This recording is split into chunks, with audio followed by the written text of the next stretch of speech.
ਇਹ ਹਫ਼ਤਾਵਾਰ ਬਾਈਬਲ ਦਾ ਦਰਸੀ ਵਾਸ Plainfield Christian Science Church Independent ਵੱਲੋਂ ਹੈ, ਜਿਹੜਾ ਨਿਊ ਜਰਸੀ ਅਮਰੀਕਾ ਵਿੱਚ ਹੈ। ਹੋਰ ਮਾਲੂਮਾਤ ਲਈ ਤੁਸੀਂ ਸਾਡੀ ਵੈਬਸਾਈਟ ਵੇਖੋ www.plainfieldcs.com। ਇਹ ਸਬਕ 26 ਨਵੰਬਰ 2020 ਐਤਵਾਰ ਦੇ ਦਿਨ ਹਫ਼ਤੇ ਦੇ ਅਖੀਰ ਉੱਤੇ ਤੁਹਾਡੇ ਪੜ੍ਹਨ ਲਈ ਤਿਆਰ ਕੀਤਾ ਗਿਆ ਹੈ। ਮਜ਼ਮੂਨ ਸ਼ੁਕਰਗੁਜ਼ਾਰੀ,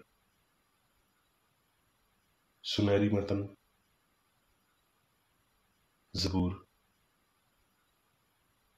ਆਓ ਅਸੀਂ ਖੁਦਾਵੰਦ ਦੇ ਸਾਹਮਣੇ ਨਗਮਾ ਸਰਾਈ ਕਰੀਏ, ਆਪਣੀ ਚਟਾਨ ਦੇ ਸਾਹਮਣੇ ਖੁਸ਼ੀ ਨਾਲ ਲਲਕਾਰੀਏ, ਸ਼ੁਕਰਗੁਜ਼ਾਰੀ ਕਰਦਿਆਂ ਹੋਏ ਉਹਦੇ ਸਾਹਮਣੇ ਹਾਜ਼ਰ ਹੋਈਏ। ਜਵਾਬੀ ਪੜ੍ਹਾਈ। ਜ਼ਬੂਰ। ਐ ਮੇਰੀ ਜਾਨ ਖੁਦਾਵੰਦ ਨੂੰ ਧੰਨ ਆਖ, ਤੇ ਜੋ ਕੁਝ ਮੇਰੇ ਅੰਦਰ ਹੈ ਉਹਦੇ ਪਾਕ ਨਾਂ ਨੂੰ ਧੰਨ ਆਖੇ। ਐ ਮੇਰੀ ਜਾਨ ਖੁਦਾਵੰਦ ਨੂੰ ਧੰਨ ਆਖ, ਤੇ ਉਹਦੀ ਕਿਸੇ ਨਿਮਤ ਨੂੰ ਭੁੱਲੀ ਨਾ। ਉਹ ਤੇਰੀ ਸਾਰੀ ਬਦਕਾਰੀ ਬਖਸ਼ਦਾ ਹੈ, ਉਹ ਤੈਨੂੰ ਸਾਰੀਆਂ ਬਿਮਾਰੀਆਂ ਤੋਂ ਸ਼ਫਾ ਦਿੰਦਾ ਹੈ, ਉਹ ਤੇਰੀ ਜਾਨ ਨੂੰ ਹਲਾਕਤ ਤੋਂ ਬਚਾਉਂਦਾ ਹੈ, ਉਹ ਤੇਰੇ ਸਿਰ ਉੱਤੇ ਸ਼ਫਕਤ ਤੇ ਰਹਿਮਤ ਦਾ ਤਾਜ ਧਰਦਾ ਹੈ, ਉਹ ਤੈਨੂੰ ਸਾਰੀ ਉਮਰ ਚੰਗੀਆਂ ਚੰਗੀਆਂ ਛਾਵਾਂ ਨਾਲ ਰੁਝਾਉਂਦਾ ਹੈ। ਤੂੰ ਉਕਾਬ ਵਾਂਗਰ ਨਵੇਂ ਸਿਰੇ ਤੋਂ ਜਵਾਨ ਹੁੰਦਾ ਹੈ।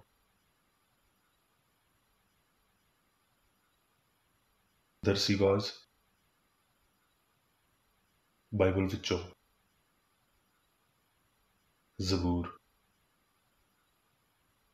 ਜਾਣ ਰੱਖੋ ਵੀ ਖੁਦਾਵੰਦ ਹੀ ਰੱਬ ਏ, ਉਹਨੇ ਹੀ ਸਾਨੂੰ ਬਣਾਇਆ ਤੇ ਅਸੀਂ ਉਹਦੇ ਹੀ ਹਾਂ। ਅਸੀਂ ਉਹਦੇ ਲੋਕੀ ਹਾਂ ਤੇ ਉਹਦੀ ਚਰਾਗਾਂ ਦੀਆਂ ਭੇਡਾਂ ਵਾਂ।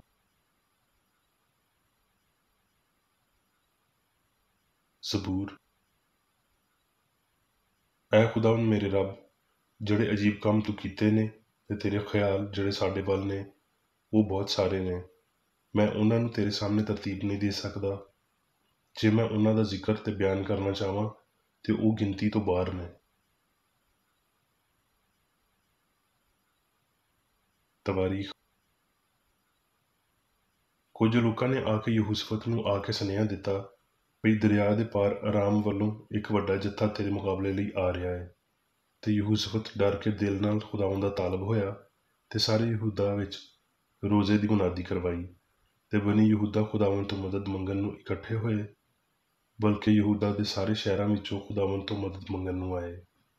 ਤਦ ਜਮਾਇਤ ਵਿੱਚੋਂ ਯਜ਼ੀਏਲ ਉੱਤੇ ਖੁਦਾਵੰਦ ਦੀ ਰੂਹ ਉਤਰੀ ਤੇ ਆਖਣ ਲੱਗਿਆ, ਰੱਬ ਇੰਜ ਆਖਦਾ ਹੈ ਵੀ ਤੁਸੀਂ ਇਸ ਵੱਡੇ ਜੱਥੇ ਦੇ ਪਾਰੋਂ ਨਾ ਡਰੋ ਤੇ ਨਾ ਘਬਰਾਓ, ਕਿਉਂ ਜੇ ਇਹ ਲੜਾਈ ਤੁਹਾਡੀ ਨਹੀਂ ਬਲਕਿ ਰੱਬ ਦੀ ਹੈ। ਤੁਹਾਨੂੰ ਇਸ ਥਾਂ ਉੱਤੇ ਲੜਨਾ ਨਹੀਂ ਪਵੇਗਾ। ਐ ਯਹੂਦਾ ਤੇ ਯਰੂਸ਼ਲਮ, ਤੁਸੀਂ ਕਤਾਰ ਬੰਨ੍ਹ ਕੇ ਚੁੱਪਚਾਪ ਖੜੇ ਰਹੋ ਤੇ ਰੱਬ ਦੀ ਮੁਕਤੀ ਜਿਹੜੀ ਤੁਹਾਡੇ ਨਾਲ ਹੈ ਵੇਖਿਓ। ਖੌਫ ਨਾ ਕਰੋ ਤੇ ਹਰਾਸਾ ਨਾ ਹੋਵੋ। ਕੱਲ ਉਹਨਾਂ ਦੇ ਮੁਕਾਬਲੇ ਵਿੱਚ ਨਿਕਲਿਓ, ਕਿਉਂ ਜੇ ਖੁਦਾਵੰਦ ਤੁਹਾਡੇ ਨਾਲ ਹੈ। ਤੇ ਯਹੂਸਫਤ ਸਿਰ ਸੁੱਟ ਕੇ ਧਰਤੀ ਤੇ ਕਰ ਚੁੱਕਿਆ ਤੇ ਸਾਰੇ ਯਹੂਦਾ ਤੇ ਯਰੂਸ਼ਲਮ ਦੇ ਰਹਿਣ ਵਾਲਿਆਂ ਨੇ ਖੁਦਾਵੰਦ ਦੇ ਅੱਗੇ ਡਿੱਗ ਕੇ ਸਜਦਾ ਕੀਤਾ। ਤੇ ਉਹ ਸੁਬਾਹ ਉੱਠੇ ਤੇ ਨਿਕਲ ਗਏ। ਤੇ ਯਹੂਸਫਤ ਨੇ ਖੜੇ ਹੋ ਕੇ ਆਖਿਆ, ਖੁਦਾਵੰਦ ਆਪਣੇ ਰੱਬ ਉੱਤੇ ਭਰੋਸਾ ਰੱਖੋ ਤੇ ਤੁਸੀਂ ਕਾਇਮ ਕੀਤੇ ਜਾਓਗੇ। ਉਹਦੇ ਨਬੀਆਂ ਦਾ ਯਕੀਨ ਕਰੋ ਤੇ ਤੁਸੀਂ ਕਾਮਯਾਬ ਹੋ ਜਾਓਗੇ। ਉਹਨੇ ਉਹਨਾਂ ਲੋਕਾਂ ਨੂੰ ਮੁਕਰਰ ਕੀਤਾ ਜਿਹੜੇ ਜੱਥੇ ਦੇ ਅੱਗੇ ਅੱਗੇ ਟੁਰਦਿਆਂ ਹੋਏ ਖੁਦਾਵੰਦ ਦੇ ਗੀਤ ਗਾਉਣ ਤੇ ਪਾਕ ਮਰਜ਼ੀ ਨਾਲ ਉਹਦੀ ਹਮਦ ਕਰਨ ਤੇ ਆਖਣ ਵੀ ਸ਼ੁਕਰਗੁਜ਼ਾਰੀ ਕਰੋ, ਕਿਉਂ ਜੇ ਉਹਦੀ ਰਹਿਮਤ ਹਮੇਸ਼ਾ ਦੀ ਏ। ਜਦ ਉਹ ਗਾਉਣ ਤੇ ਹਮਦ ਕਰਨ ਲੱਗੇ ਤੇ ਖੁਦਾਵੰਦ ਨੇ ਬਨੀ ਅਮੂਨ ਤੇ ਮੁਆਬ ਤੇ ਕੋਹੇ ਸ਼ਾਇਰ ਦੇ ਬਸ਼ਿੰਦਿਆਂ ਉੱਤੇ ਜਿਹੜੇ ਯਹੂਦਾ ਉੱਤੇ ਚੜੇ ਆ ਰਹੇ ਸੀ, ਕਮੀਨ ਵਾਲਿਆਂ ਨੂੰ ਬਿਠਾ ਦਿੱਤਾ ਤੇ ਉਹ ਮਾਰੇ ਗਏ।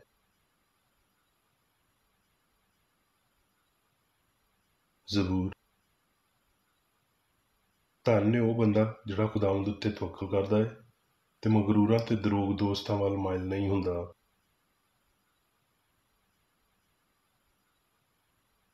ਮਰਕਸ। ਤੇ ਯਿਸੂ ਨੇ ਆਖਿਆ, ਤੇ ਜਦ ਉਹ ਤੇ ਉਹਦੇ ਚੇਲੇ ਤੇ ਇੱਕ ਵੱਡਾ ਜੱਥਾ ਯਰੀਹੋ ਵਿੱਚੋਂ ਨਿਕਲੇ ਤੇ ਤਮਾਈ ਦਾ ਪੁੱਤਰ ਬਰਤਮਾਈ ਅੰਨਾ ਫਕੀਰ ਰਾਹ ਦੇ ਕੰਢੇ ਉੱਤੇ ਬੈਠਿਆ ਸੀ, ਤੇ ਇਹ ਸੁਣ ਕੇ ਵੀ ਯਿਸੂ ਨਾਸਰੀ ਏ, ਉੱਚੀ ਉੱਚੀ ਆਵਾਜ਼ ਨਾਲ ਆਖਣ ਲੱਗਿਆ, ਐ ਦਾਊਦ ਦੇ ਪੁੱਤਰ, ਐ ਯਿਸੂ ਮੇਰੇ ਉੱਤੇ ਰਹਿਮ ਕਰ। ਤੇ ਬਥੇਰਿਆਂ ਨੇ ਉਹਨੂੰ ਝਿੜਕਿਆ ਵੀ ਚੁੱਪ ਰਹਿ, ਪਰ ਉਹ ਹੋਰ ਵੀ ਬਹੁਤਾ ਚਲਾਇਆ ਭਈ ਐ ਦਾਊਦ ਦੇ ਪੁੱਤਰ ਮੇਰੇ ਉੱਤੇ ਰਹਿਮ ਕਰ। ਯਿਸੂ ਨੇ ਖੜੇ ਹੋ ਕੇ ਆਖਿਆ, ਉਹਨੂੰ ਬੁਲਾਓ। ਫਿਰ ਉਹਨਾਂ ਨੇ ਉਸ ਅੰਨੇ ਨੂੰ ਇਹ ਆਖ ਕੇ ਬੁਲਾਇਆ ਵੀ ਖਾਤਰ ਜਮਾ ਰੱਖ, ਉੱਠ, ਉਹ ਤੈਨੂੰ ਬੁਲਾਉਂਦਾ ਹੈ। ਉਹ ਆਪਣਾ ਕੱਪੜਾ ਸੁੱਟ ਕੇ ਭੁੜਕ ਪਿਆ ਤੇ ਯਿਸੂ ਦੇ ਕੋਲ ਆਇਆ। ਯਿਸੂ ਨੇ ਉਹਨੂੰ ਆਖਿਆ ਵੀ ਤੂੰ ਕੀ ਚਾਹੁੰਦਾ ਹੈ ਵੀ ਮੈਂ ਤੇਰੇ ਲਈ ਕਰਾਂ। ਅੰਨੇ ਨੇ ਉਹਨੂੰ ਆਖਿਆ, ਐ ਰਬੂਨੀ, ਇਹ ਭਈ ਮੈਂ ਸਜਾਖਾ ਹੋ ਜਾਵਾਂ। ਯਿਸੂ ਨੇ ਉਹਨੂੰ ਆਖਿਆ, ਜਾ, ਤੇਰੇ ਈਮਾਨ ਨੇ ਤੈਨੂੰ ਚੰਗਾ ਕਰ ਦਿੱਤਾ। ਉਹ ਫੌਰਨ ਸਜਾਖਾ ਹੋ ਗਿਆ ਤੇ ਰਾਹ ਵਿੱਚ ਉਹਦੇ ਮਗਰ ਟੁਰ ਪਿਆ। ਜ਼ਬੂਰ। ਖੁਦਾਵੰਦ ਦੇ ਛੁਡਾਏ ਹੋਏ ਇਹ ਹੀ ਆਖਣ, ਜਿਨ੍ਹਾਂ ਨੂੰ ਉਹਨੇ ਫਿਦਿਆ ਦੇ ਕੇ ਮੁਖਾਲਫ ਦੇ ਹੱਥੋਂ ਛੁਡਾਇਆ।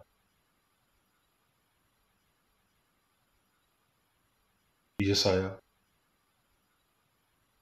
ਸਰੀਰ ਵੀ ਆਪਣੀ ਰਾਹ ਨੂੰ ਤਰਕ ਕਰੇ ਤੇ ਬਦਕਾਰ ਆਪਣੇ ਵਿਚਾਰਾਂ ਨੂੰ, ਤੇ ਉਹ ਖੁਦਾਵੰਦ ਵੱਲ ਫਿਰੇ ਤੇ ਉਹ ਉਹਦੇ ਉੱਤੇ ਰਹਿਮ ਕਰੇਗਾ ਤੇ ਸਾਡੇ ਰੱਬ ਵੱਲ, ਕਿਉਂ ਜੇ ਉਹ ਕਸਰਤ ਨਾਲ ਮੁਆਫ ਕਰੇਗਾ।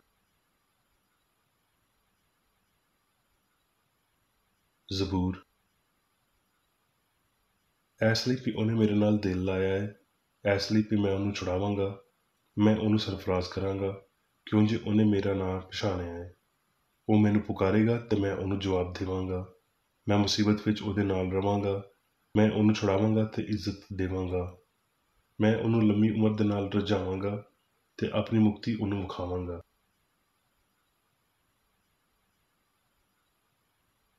ਹੁਣ ਮੈਂ ਮੇਰੀ ਬੇਕਰੇਡੀ ਦੀ ਲਿਖੀ ਹੋਈ ਕ੍ਰਿਸਚਨ ਸਾਇੰਸ ਦੀ ਦਰਸੀ ਕਿਤਾਬ ਸਾਇੰਸ ਤੇ ਸਿਹਤ ਆਇਤਾਂ ਦੀ ਕੁੰਜੀ ਦੇ ਨਾਲ ਵਿੱਚੋਂ ਲਈਆਂ ਹੋਈਆਂ ਲਿਖਾਈਆਂ ਪੜਾਂਗਾ।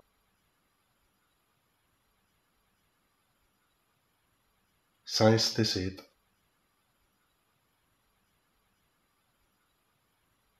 ਹਯਾਤੀ ਸੱਚਾਈ ਤੇ ਪਿਆਰ ਨੂੰ ਸਾਰਿਆਂ ਤੋਂ ਆਲਾ ਸਮਝਿਆ ਤੇ ਜ਼ਾਹਿਰ ਕੀਤਾ ਗਿਆ। ਪਾਪ, ਬਿਮਾਰੀ ਤੇ ਮੌਤ ਨੂੰ ਨੇਸ ਕੀਤਾ ਗਿਆ।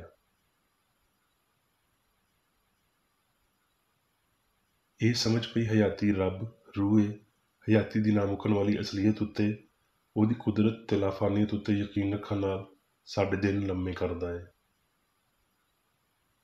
ਈਮਾਨ ਇੱਕ ਸਮਝੇ ਹੋਏ ਅਸੂਲ ਉੱਤੇ ਇਨਹਸਾਰ ਕਰਦਾ ਹੈ। ਇਹ ਅਸੂਲ ਬਿਮਾਰ ਨੂੰ ਠੀਕ ਕਰਦਾ ਹੈ ਤੇ ਬਰਦਾਸ਼ਤ ਤੇ ਸ਼ੈਵਾਂ ਦੇ ਹਮ-ਆਹੰਗ ਮਰਹਲਿਆਂ ਨੂੰ ਜ਼ਾਹਿਰ ਕਰਦਾ ਹੈ।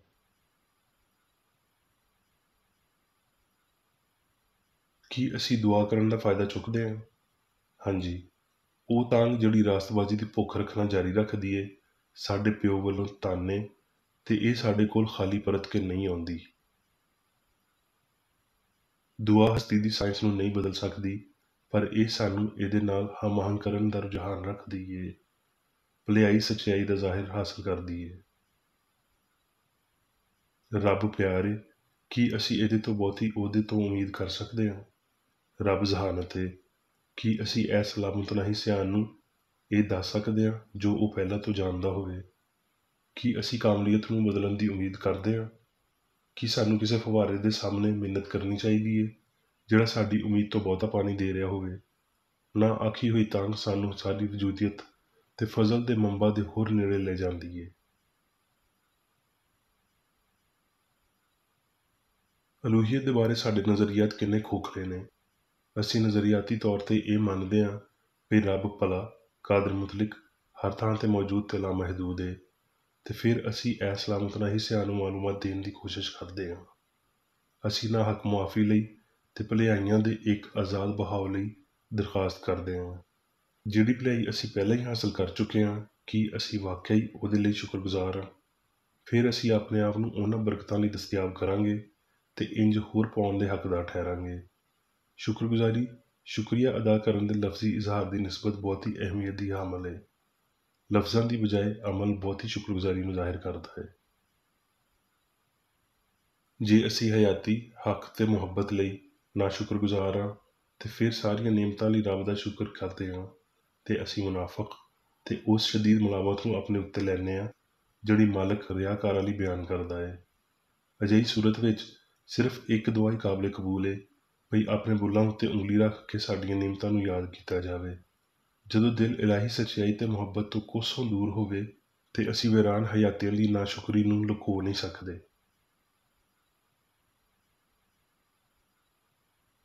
ਇਸ ਤੋਂ ਪਹਿਲਾਂ ਵੀ ਅਸੀਂ ਰੱਬ ਨੂੰ ਜਾਂ ਆਪਣੇ ਨਾਲ ਦੇ ਸਾਥੀਆਂ ਨੂੰ ਦੱਸੀਏ, ਰੱਬ ਸਾਡੀ ਲੋੜ ਨੂੰ ਪਹਿਲੇ ਤੋਂ ਜਾਣਦਾ ਹੈ। ਜੇ ਅਸੀਂ ਇਮਾਨਦਾਰੀ ਤੇ ਖਾਮੋਸ਼ੀ ਤੇ ਹਲੀਮੀ ਦੇ ਨਾਲ ਇਹ ਤਾਂਘ ਰੱਖਦੇ ਹਾਂ ਤੇ ਰੱਬ ਸਾਨੂੰ ਇਹ ਨਿਮਤ ਦੇਵੇਗਾ। ਸਬਰ, ਹਲੀਮੀ, ਪਿਆਰ ਤੇ ਨੇਕ ਕੰਮਾਂ ਵਿੱਚ ਜ਼ਾਹਿਰ ਹੋਣ ਵਾਲੇ ਫਜ਼ਲ ਵਿੱਚ ਤਰੱਕੀ ਕਰਨ ਦੀ ਪੁਰਜੋਸ਼ ਤਾਂਘ ਲਈ ਸਾਨੂੰ ਦੁਆ ਕਰਨ ਦੀ ਲੋੜ ਹੈ। ਆਪਣੇ ਉਸਤਾਦ ਦੇ ਹੁਕਮਾਂ ਉੱਤੇ ਅਮਲ ਕਰਨਾ ਤੇ ਉਹਦੇ ਨਮੂਨੇ ਉੱਤੇ ਟੁਰਨਾ ਸਾਡੇ ਉੱਤੇ ਉਹਦਾ ਠੀਕ ਕਰਜ਼ ਹੈ ਤੇ ਜੋ ਕੁਝ ਉਹਨੇ ਕੀਤਾ ਉਹਦੀ ਸ਼ੁਕਰਗੁਜ਼ਾਰੀ ਦਾ ਇਕੱਲਾ ਚੰਗਾ ਸਬੂਤ ਹੈ। ਵਫਾਦਾਰੀ ਤੇ ਦਿਲੀ ਸ਼ੁਕਰਗੁਜ਼ਾਰੀ ਨੂੰ ਜ਼ਾਹਿਰ ਕਰਨ ਲਈ ਬਾਹਰ ਵਾਲੀ ਇਬਾਦਤ ਆਪਣੇ ਆਪ ਵਿੱਚ ਹੀ ਕਾਫੀ ਨਹੀਂ ਹੈ, ਕਿਉਂ ਜੇ ਉਹਨੇ ਆਖਿਆ, ਜੇ ਤੁਸੀਂ ਮੇਰੇ ਨਾਲ ਪਿਆਰ ਕਰਦੇ ਹੋ ਤੇ ਮੇਰੇ ਹੁਕਮਾਂ ਉੱਤੇ ਅਮਲ ਕਰੋ। ਹਮੇਸ਼ਾ ਚੰਗੇ ਬਣੇ ਰਹਿਣ ਦੀ ਆਦੀ ਕੋਸ਼ਿਸ਼ ਹਮੇਸ਼ਾ ਦੀ ਦੁਆ ਹੈ। ਉਹਦੇ ਮਕਸਦ ਉਹਨਾਂ ਬਰਕਤਾਂ ਤੋਂ ਜ਼ਾਹਿਰ ਹੁੰਦੇ ਨੇ ਜਿਹੜੀਆਂ ਇਹ ਲਿਆਉਂਦੀ ਏ। ਉਹ ਬਰਕਤਾਂ ਜਿਨ੍ਹਾਂ ਨੂੰ ਜੇ ਨਾਕਾਬਲੇ ਸਮਾਤ ਲਫ਼ਜ਼ਾਂ ਵਿੱਚ ਵੀ ਨਾ ਸੁਣਿਆ ਜਾਵੇ ਤੇ ਮੁਹੱਬਤ ਦੇ ਨਾਲ ਹਿੱਸਾਦਾਰ ਬਣਨ ਲਈ ਸਾਡੀ ਕਾਬਲੀਅਤ ਦੀ ਤਸਦੀਕ ਕਰਦੀਆਂ ਨੇ। ਰੱਬ ਦੀ ਕੁਦਰਤ ਕੈਦੀਆਂ ਲਈ ਆਜ਼ਾਦੀ ਲਿਆਉਂਦੀ ਏ। ਕੋਈ ਤਾਕਤ ਇਲਾਹੀ ਮੁਹੱਬਤ ਦਾ ਮੁਕਾਬਲਾ ਨਹੀਂ ਕਰ ਸਕਦੀ। ਇਲਾਹੀ ਸਿਆਣ ਜਾਇਜ਼ ਤੌਰ ਤੇ ਇਨਸਾਨ ਦੀ ਪੂਰੀ ਫਰਮਾਬਰਦਾਰੀ, ਪਿਆਰ ਤੇ ਤਾਕਤ ਦੀ ਮੰਗ ਕਰਦੀ ਏ। ਇਹਦੇ ਤੋਂ ਘੱਟ ਵਫਾਦਾਰੀ ਲਈ ਕੋਈ ਤਹਫ਼ੁਜ਼ ਨਹੀਂ ਰੱਖੇ ਜਾਂਦੇ। ਸੱਚਾਈ ਦੀ ਤਾਬੇਦਾਰੀ ਇਨਸਾਨ ਨੂੰ ਤਾਕਤ ਤੇ ਕੁਵਤ ਅਤਾ ਕਰਦੀ ਏ। ਗਲਤੀ ਨੂੰ ਹਵਾਲਗੀ ਤਾਕਤ ਦਾ ਘਾਟਾ ਪੈਣ ਨੂੰ ਵਧਾ ਦਿੰਦੀ ਏ। ਕ੍ਰਿਸਚਨ ਸਾਇੰਸ ਪਾਪੀ ਨੂੰ ਜਗਾਉਂਦੀ ਏ, ਕਾਫਰ ਨੂੰ ਸਿੱਧਿਆਂ ਕਰਦੀ ਏ ਤੇ ਬੇਬਸ ਮਾਜ਼ੂਰ ਨੂੰ ਪੀੜ ਦੇ ਬਿਸਤਰੇ ਤੋਂ ਚੁੱਕਦੀ ਏ। ਇਹ ਬੋਲੇ ਨੂੰ ਸੱਚਾਈ ਦੀਆਂ ਗੱਲਾਂ ਸੁਣਾਉਂਦੀ ਏ ਤੇ ਉਹ ਖੁਸ਼ੀ ਨਾਲ ਜਵਾਬ ਦਿੰਦੇ ਨੇ। ਇਹ ਬੋਲੇ ਦੇ ਸੁਣਨ, ਲੰਗੜੇ ਦੇ ਟੁਰਨ ਤੇ ਅੰਨੇ ਦੇ ਵੇਖਣ ਦੀ ਵਜ੍ਹਾ ਬਣਦੀ ਏ। ਰਸੂਲ ਨੇ ਆਖਿਆ, ਹੁਣ ਇਹ ਕਬੂਲੀਅਤ ਦਾ ਵੇਲਾ ਹੈ, ਵੇਖੋ ਇਹ ਮੁਕਤੀ ਦਾ ਦਿਨ ਹੈ।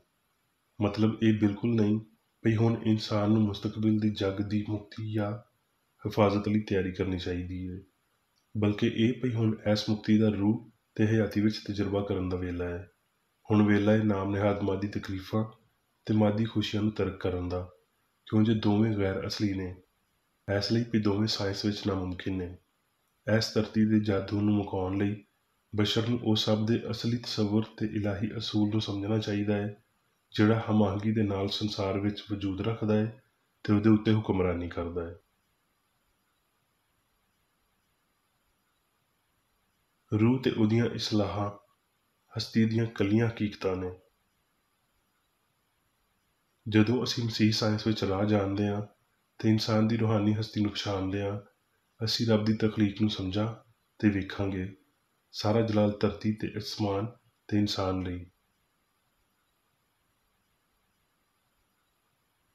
ਹੁਣ ਮੈਂ ਮੇਰੀ ਬੇਕਰੇਡੀ ਵੱਲੋਂ ਚਰਚ ਮੈਨੂਅਲ ਵਿੱਚ ਦਿੱਤੇ ਹੋਏ ਰੋਜ਼ਾਨਾ ਦੇ 3 ਫਰਜ਼ ਪੜਾਂਗਾ।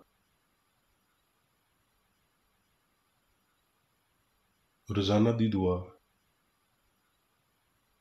ਇਸ ਚਰਚ ਦੇ ਹਰ ਰੁਕਨ ਦਾ ਇਹ ਫਰਜ਼ ਹੈ ਭਈ ਉਹ ਹਰ ਰੋਜ਼ ਇਹ ਦੁਆ ਕਰੇ, ਤੇਰੀ ਬਾਦਸ਼ਾਹੀ ਆਵੇ, ਇਲਾਹੀ ਸੱਚਾਈ, ਹਯਾਤੀ ਤੇ ਪਿਆਰ ਦੀ ਸਲਤਨਤ ਮੇਰੇ ਅੰਦਰ ਕਾਇਮ ਹੋਵੇ ਤੇ ਸਾਰੇ ਪਾਪ ਮੈਥੋਂ ਨਿਕਲ ਜਾਣ ਤੇ ਤੇਰਾ ਕਲਾਮ ਸਾਰੇ ਇਨਸਾਨਾਂ ਦੇ ਪਿਆਰ ਨੂੰ ਵਧਾਵੇ ਤੇ ਉਹਨਾਂ ਉੱਤੇ ਹੁਕੂਮਤ ਕਰੇ।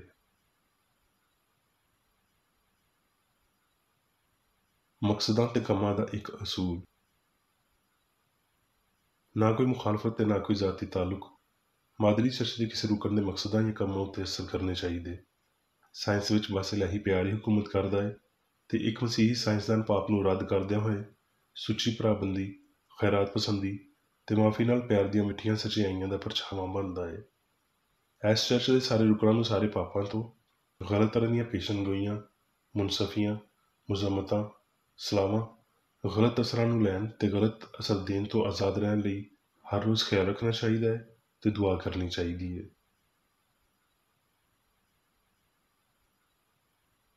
ਫਰਜ਼ ਲਈ ਚੁਸਤੀ।